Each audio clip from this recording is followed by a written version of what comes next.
दुपारची सुरुवात आज अशी झाली होती. तर कमेंटमध्ये नक्की सांगा कोणी कोणी मुरमुरे आणि चहा खाल्ला आहे.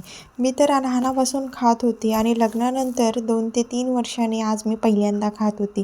त्याचा आनंद काही वेगळाच होता. याने काही पोट भरणार नाही, त्यामुळे मॅगीचीसुद्धा चव आली होती म्हणून मॅगीसुद्धा करून घेतली. म्हटलं चहा पिईपर्यंत मॅगीसुद्धा थंड होऊन जाईल. मग तीसुद्धा माझी मॅगी डन झाली होती. तर इथे घेतली होती पालक नीट करायला, कारण उद्या होता पालक पनीरचा बेत, त्यामुळे आधीच प्रिपरेशन करावं लागतं आणि मी ती आधीच साफ करून ठेवली होती.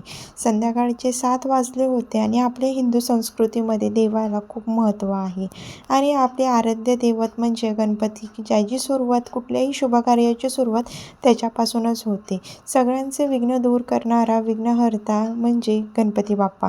तो घरात असताना दिवा लागणार नाही आणि अगरबत्ती लावणार नाही असं होणार नाही. त्यामुळे पटकन मी घेतले दिवा अगरबत्ती लावून. आज होता आणि मंगळवार. मग देवाला दिवा लावला आणि देवांना नामस्मरण घेऊन नतमस्तक झाले आणि खरंच दिवा लागल्यावरती घरात खूप हुशारी वाटते. मग घरी कोणी नसलं तरीही चालतं. घरामध्ये स्वामींची गाणी लावली होती. जरा ती लावल्यावरती मन अजून फ्रेश होणे प्रसन्न होतं. स्वामी समर्थांचा जपसुद्धा चालू होता. मग घेतले जेवायला. जेवणामध्ये पालक पनीर आणि पुऱ्या केल्या होत्या. कसा वाटला व्हिडिओ नक्की सांगा.